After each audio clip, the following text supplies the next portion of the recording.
Olá, estamos de volta à sua telinha para continuar nosso estudo dos atos administrativos. Você se lembra do que nós falamos na aula passada? Estudamos uma definição de ato administrativo, especialmente para diferenciá-lo de outros atos jurídicos que, embora possam parecer, não são considerados atos administrativos.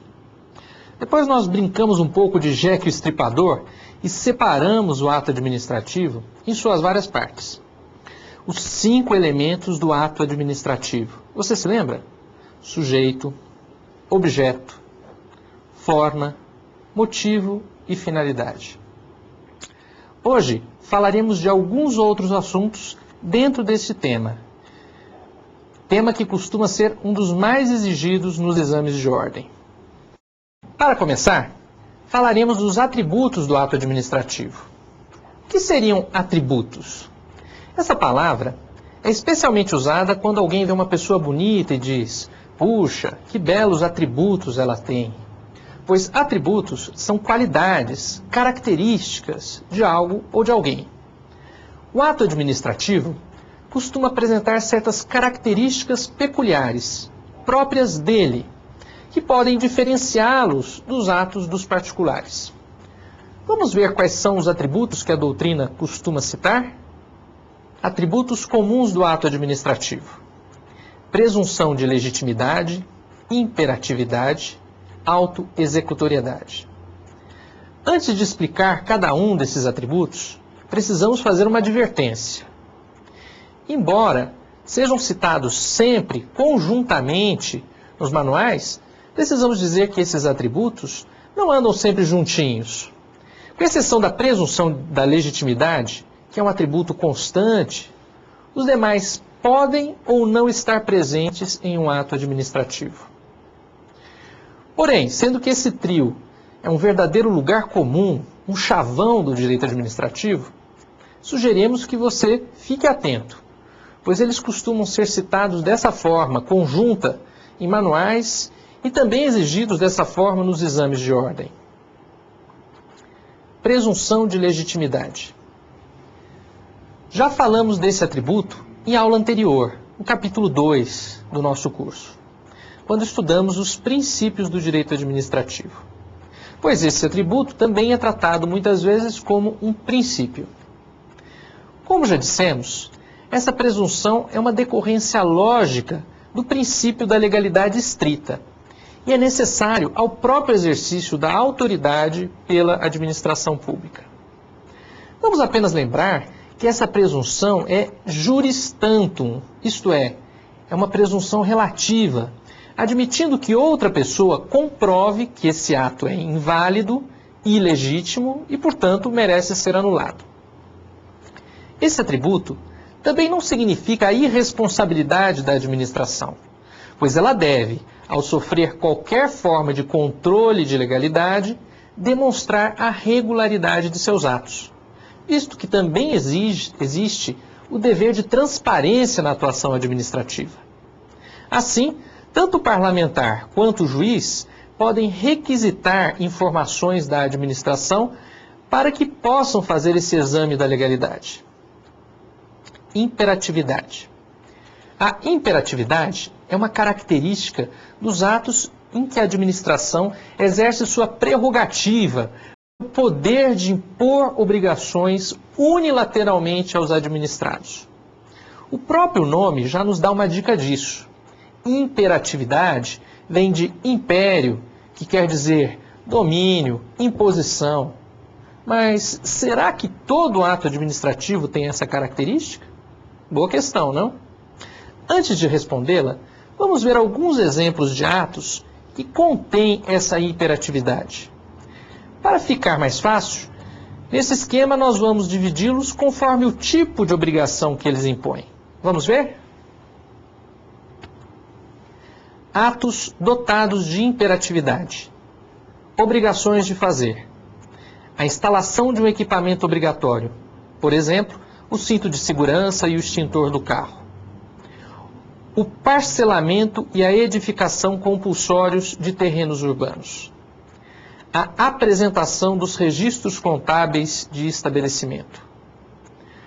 obrigações de não fazer, o embargo da obra irregular, a suspensão de atividades irregulares de uma empresa, o desfazimento de uma fusão entre sociedades que seja considerada abusiva, obrigações de pagar, o lançamento do tributo, a imposição de multa, obrigações de suportar, submeter-se à fiscalização, sofrer a apreensão, perda ou expropriação de bens, sofrer a constituição de servidão e etc.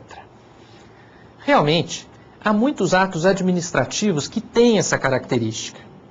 São os atos mais típicos da administração, pois neles ela exerce aquele poder de que foi dotada pela coletividade para atuar em prol do seu interesse. É o que a doutrina chama de poder extroverso da administração.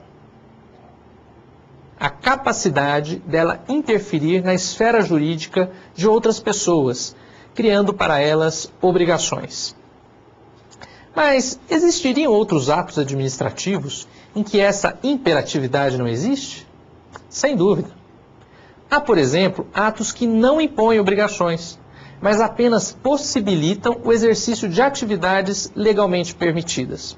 Por exemplo, a concessão da habilitação para dirigir não é imposta unilateralmente.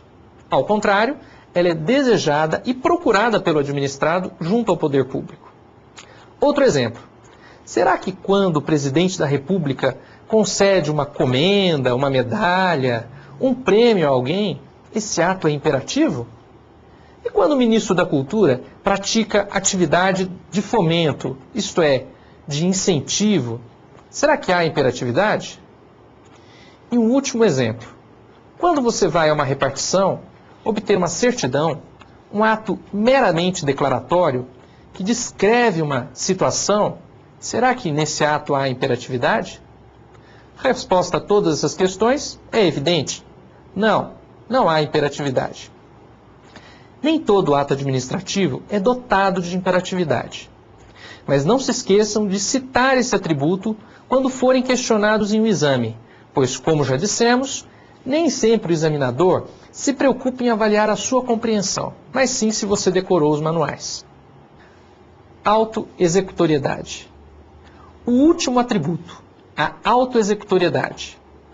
Um fato interessante é que, além de poder impor obrigações de maneira unilateral, a administração pode, em determinadas hipóteses, constranger diretamente o particular ao cumprimento desta obrigação ou executá-la diretamente, de maneira forçada, veja, sem a intervenção do Poder Judiciário. É evidentemente um instrumento excepcional. Ele é admitido somente nas situações em que o interesse público não pode ficar parado à espera da propositura e da apreciação de uma demanda judicial. Usando das palavras do administrativista José Eduardo Martins Cardoso, podemos dizer que, somente nos casos autorizados em lei, explícita e implicitamente, é que haverá de ser admitida a autoexecutoriedade de um ato administrativo. Se não se verificar essa autorização legal, nos termos acima expostos, ela estará manifestamente vedada. Ou seja, ela deve ser utilizada quando a lei impõe aquela medida urgente e necessária, e deve ser sempre observado o princípio da proporcionalidade, a que já nos referimos na aula sobre princípios. Ou seja, a medida baseada na autoexecutoriedade deve ser sempre aplicada na medida certa, para evitar aquele perigo ou aquela lesão ao interesse público, sem exagerar na dose. Vamos dar alguns exemplos de uso permitido da autoexecutoriedade comuns no nosso direito positivo. A suspensão, interdição ou intervenção em um estabelecimento. A remoção ou destruição de coisas em situação irregular ou que estejam oferecendo risco à segurança das pessoas. A apreensão de bens e equipamentos utilizados em infração às normas da administração.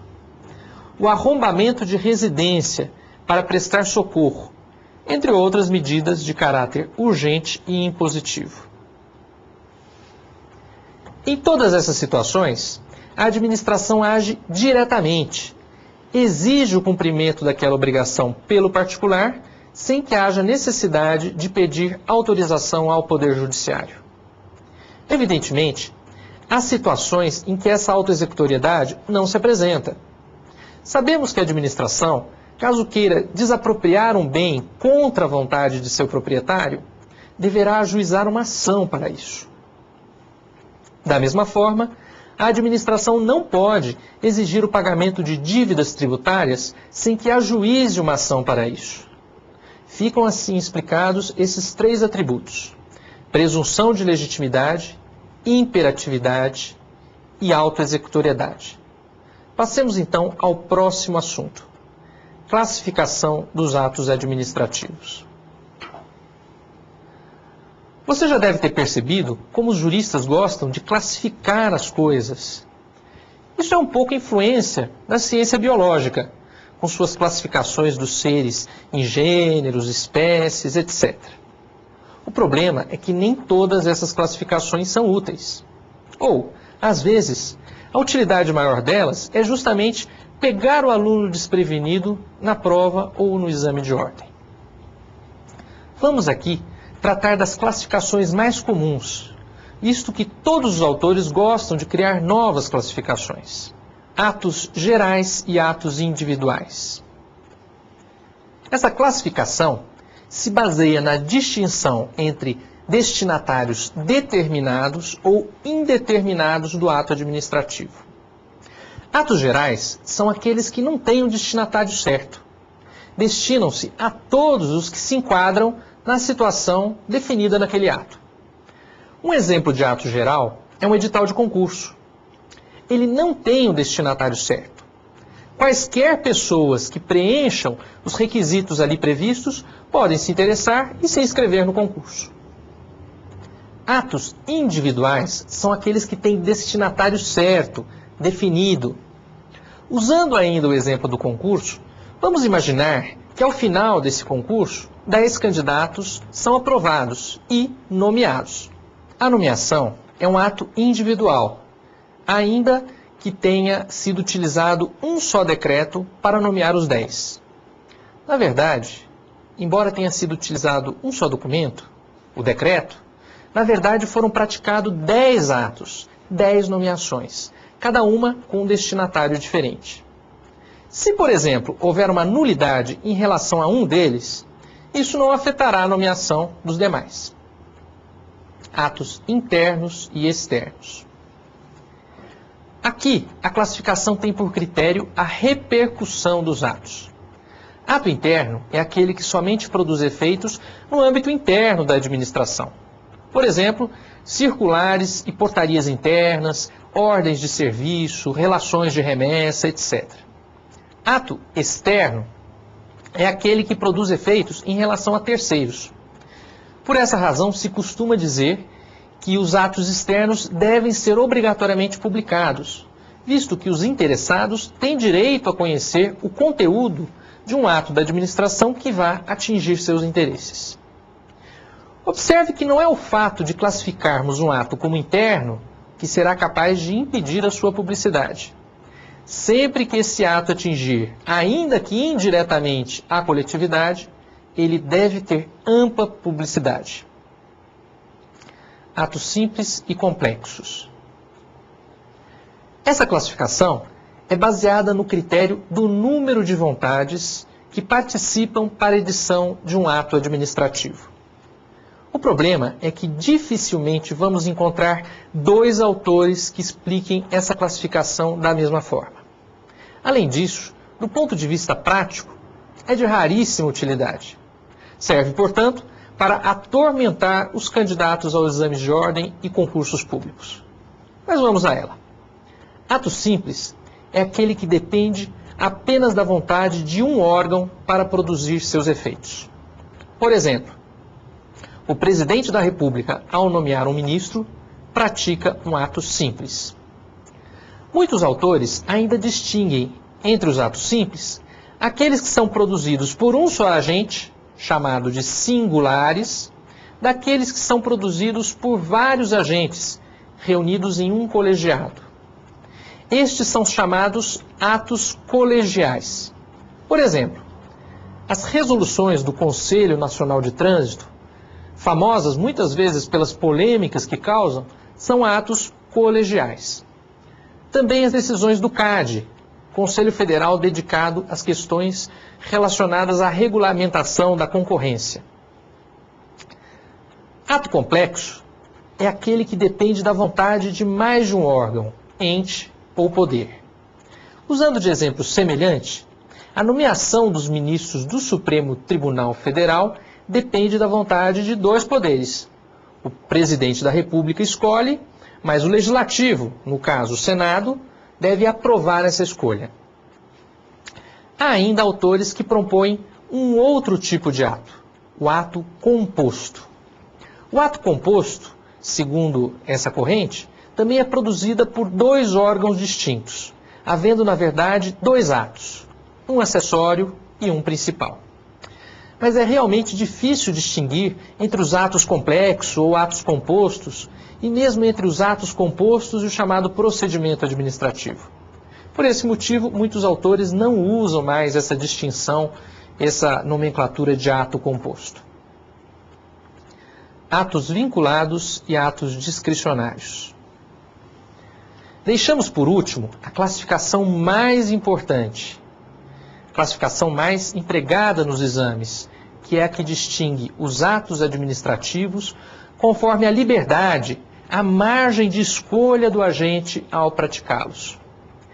Daí a classificação que distingue os atos em dois tipos. De um lado, os atos vinculados, e de outro, os atos discricionários. Para caracterizar os atos vinculados, costuma-se dizer que neles a lei predetermina a decisão a ser tomada no caso concreto, sendo que o agente administrativo apenas aplica a norma, numa atividade meramente mecânica. Por exemplo, ao apurar o imposto a ser pago pelo contribuinte, o fiscal deve aplicar corretamente os dispositivos legais para a apuração do valor correto do tributo, o que é uma operação matemática. Da mesma forma, o funcionário da repartição, ao emitir uma certidão, deve retratar fielmente a situação existente, não podendo fantasiar sobre aquilo.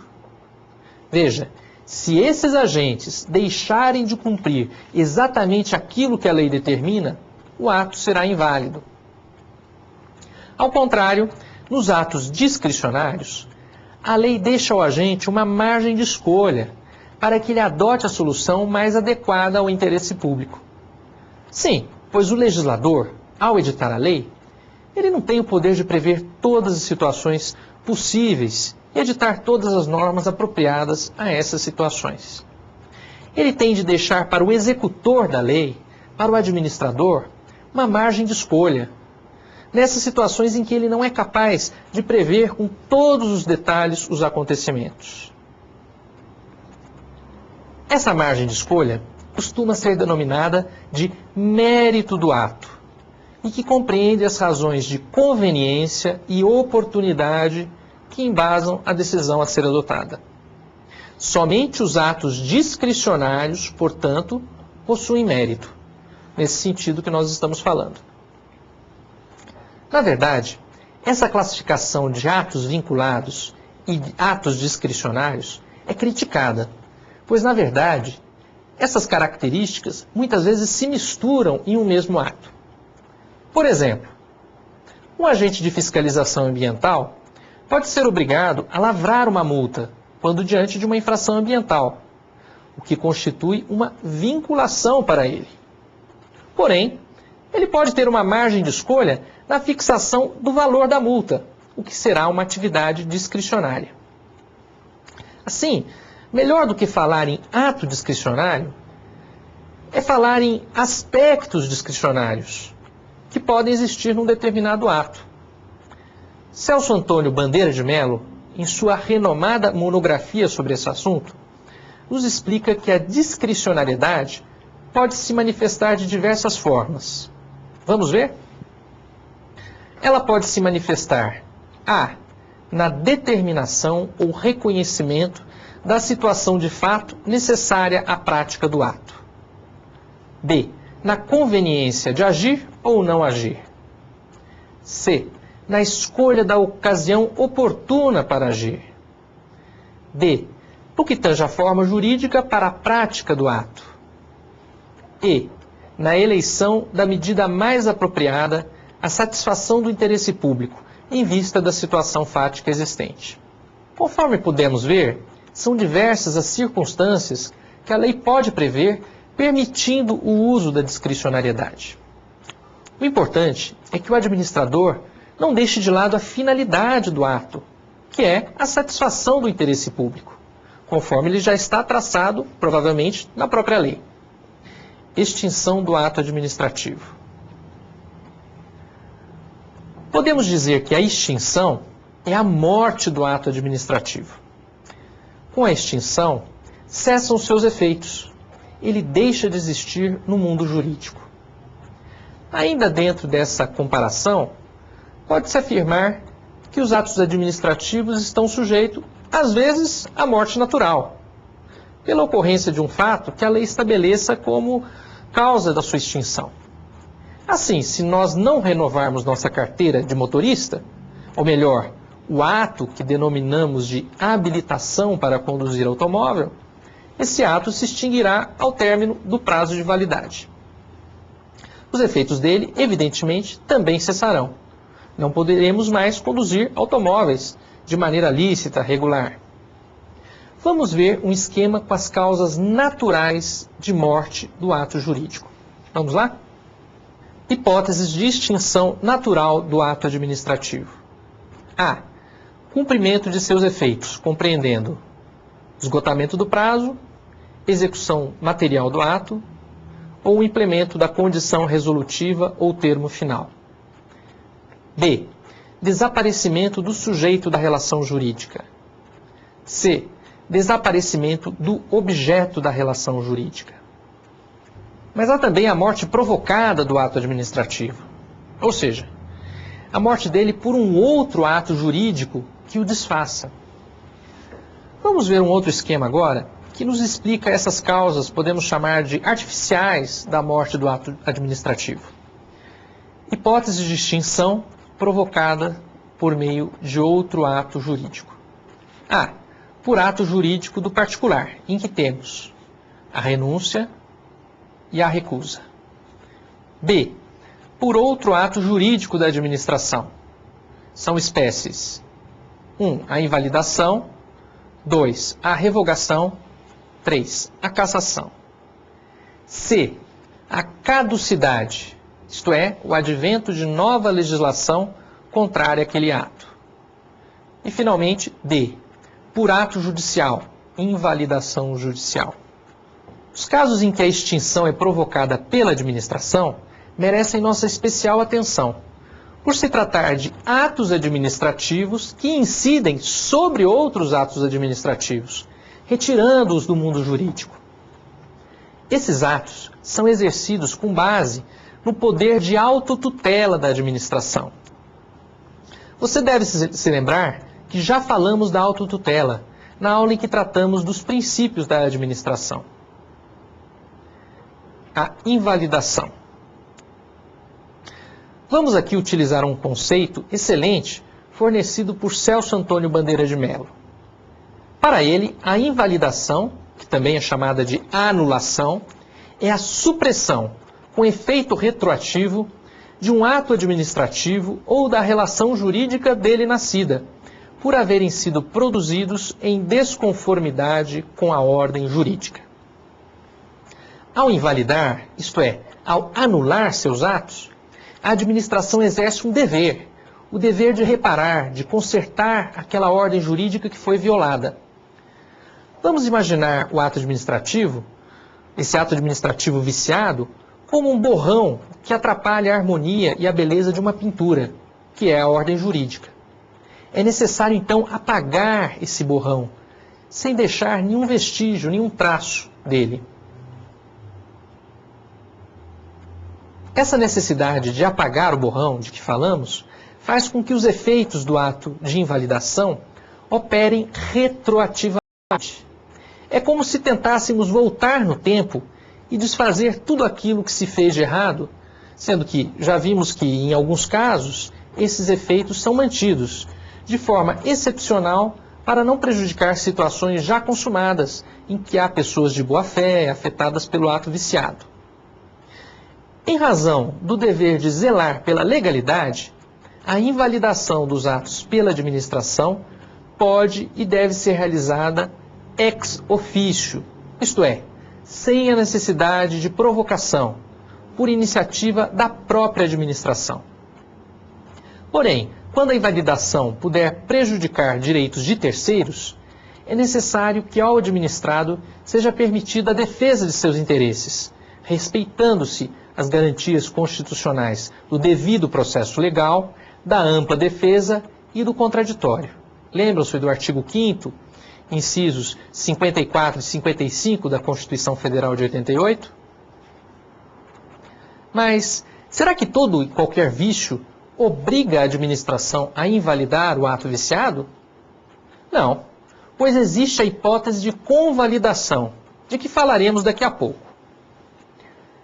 Ao perceber o vício em um ato seu, a administração pode então estar sujeita a duas soluções: invalidar o ato ou convalidá-lo, se isso for possível. Observe que não há uma terceira opção: a revogação. A revogação é totalmente diversa da invalidação. Aliás, fica aqui o aviso: a diferença entre revogação e invalidação é uma das questões mais frequentes em exames de ordem e concursos públicos. A revogação é o desfazimento do ato administrativo com a finalidade de realizar uma nova escolha, mais adequada ao interesse público, substituindo o ato por outro mais apropriado ou simplesmente cessando seus efeitos em definitivo. Observe, portanto, que o ato de revogação é um ato discricionário, isto é, baseado numa escolha do administrador, que decidirá sobre a conveniência e a oportunidade de manter aquele ato anterior ou revogá-lo. Aqui está mais uma diferença em relação à invalidação, pois, como vimos, a administração deve anular seus atos inválidos, enquanto aqui ela pode escolher entre revogar ou não revogar. É interessante perceber um paralelismo. O ato a ser revogado será geralmente um ato discricionário. Isso porque, para haver a liberdade de mudar uma decisão, é lógico que tenha havido também a liberdade de decidir anteriormente.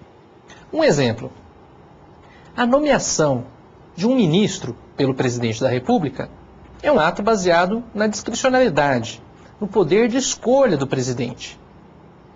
Ele pode revogá-lo exonerando o ministro e nomeando outro em seu lugar, o que também é um ato discricionário. Justamente por se tratar de uma atividade discricionária, apenas a administração pode revogar os seus atos, não sendo permitido ao Poder Judiciário desfazê-los dessa forma. Ao Poder Judiciário, cabe, quando provocado, invalidar o ato que apresente vício. Revogar é prerrogativa da própria administração.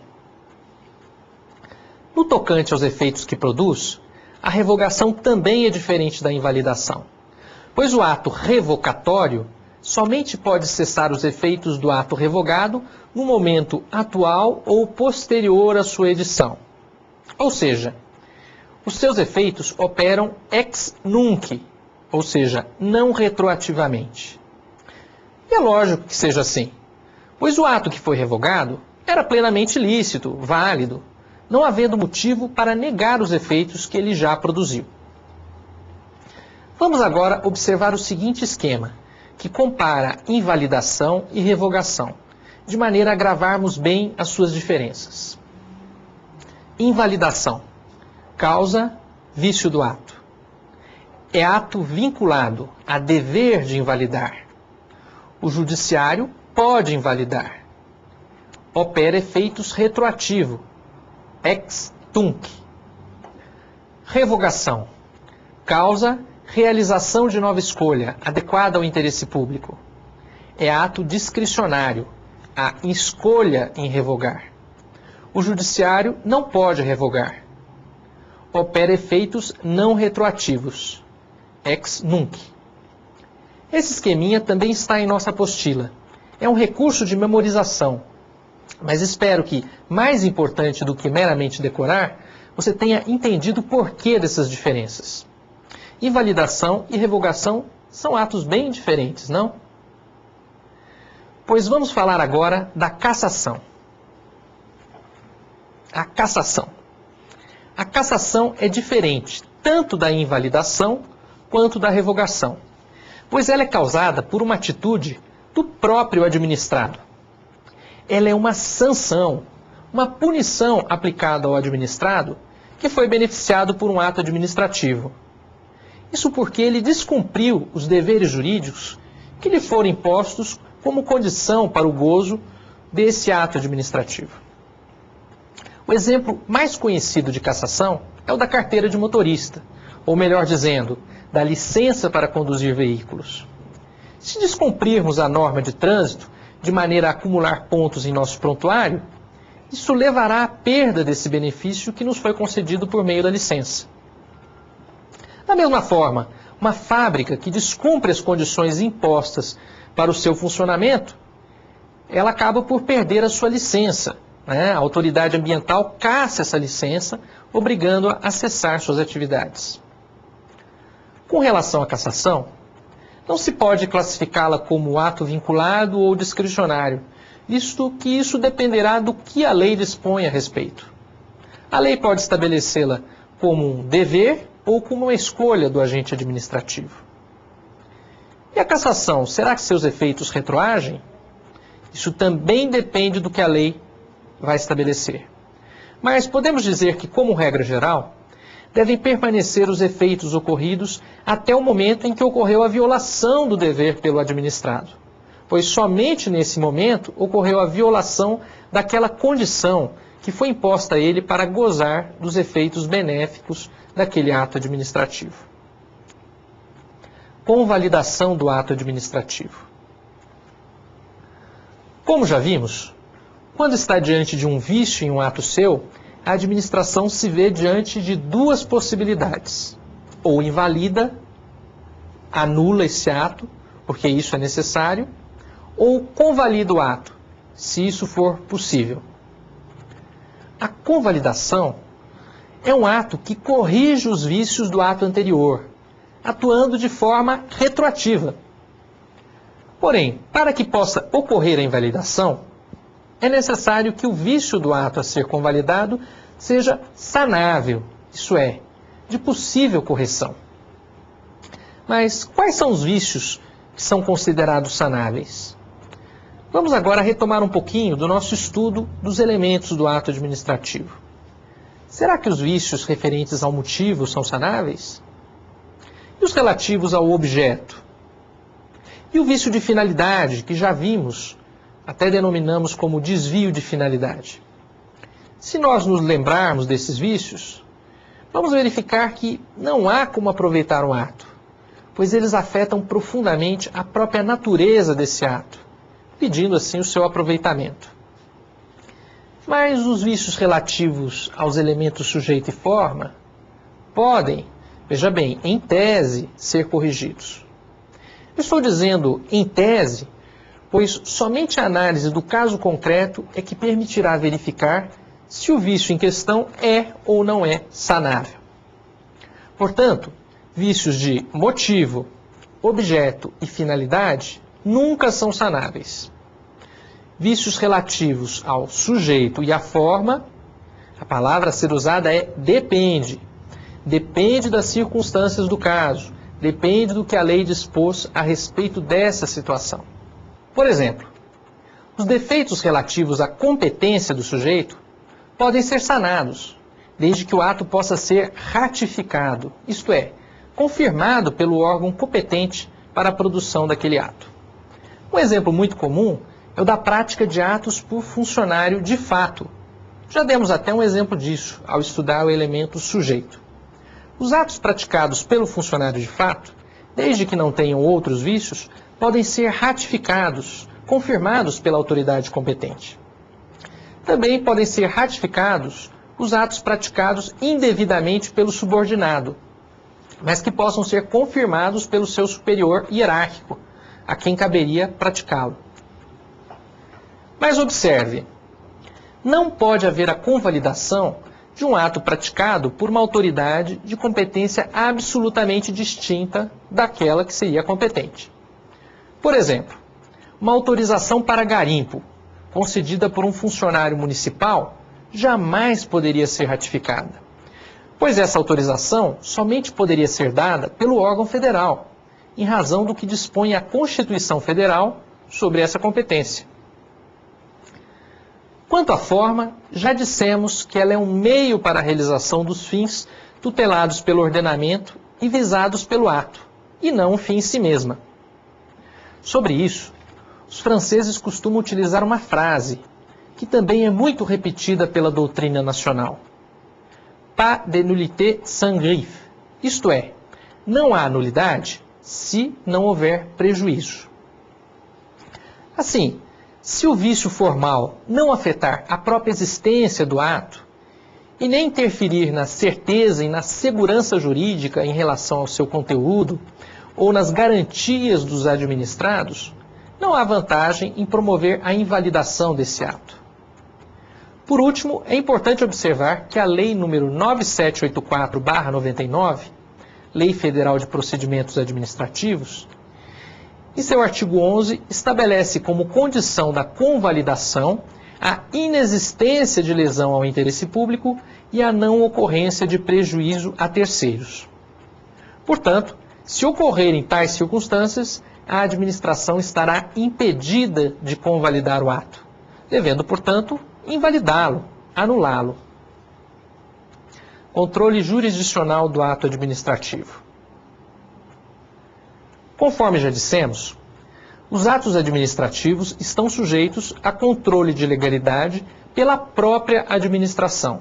É o chamado poder de autotutela, que já explicamos. Mas esse controle também é feito pelo legislativo e pelo judiciário. Vamos falar agora um pouquinho do controle jurisdicional, isto é, feito pelo judiciário em relação aos atos administrativos. Em nosso sistema constitucional, vigora o princípio da inafastabilidade do controle jurisdicional.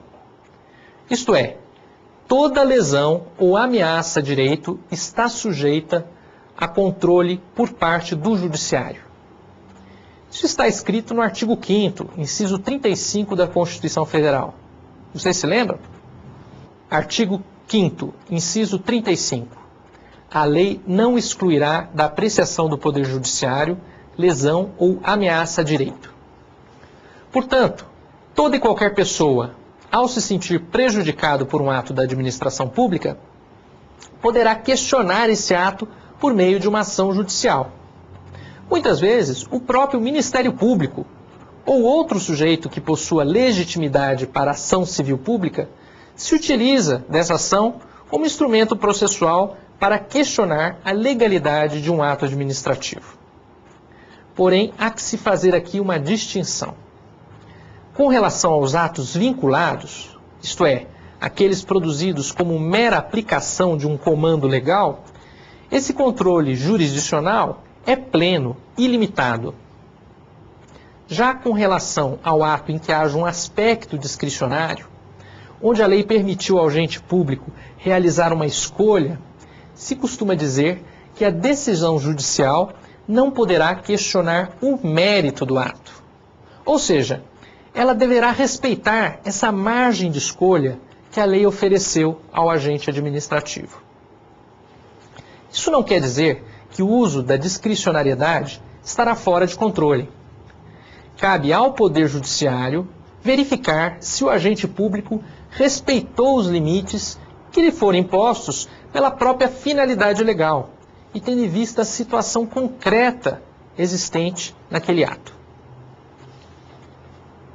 O que o juiz não pode fazer é sentar na cadeira do administrador público, substituindo os critérios do agente administrativo pelos seus próprios critérios de como bem administrar. Isso violaria qual princípio? Claro, o princípio da separação de poderes, contido no artigo 2º da Constituição. O juiz poderá, sim, usar de critérios jurídicos. Por exemplo, analisando atos sobre os princípios da moralidade, da razoabilidade e da proporcionalidade. Princípios esses que já explicamos em outra aula. Além disso, poderá se utilizar da teoria do desvio de finalidade, apurando por meio de indícios que o agente fez sua escolha baseada em um interesse de caráter pessoal, visando beneficiar-se daquele ato ou prejudicar algum inimigo, etc. Poderá ainda se utilizar da teoria dos motivos determinantes. Por essa teoria, ao motivar o ato, o agente vincula sua decisão aos motivos ali expostos. Assim, se for provado que esses motivos eram falsos ou simplesmente não existiam, a decisão será anulada.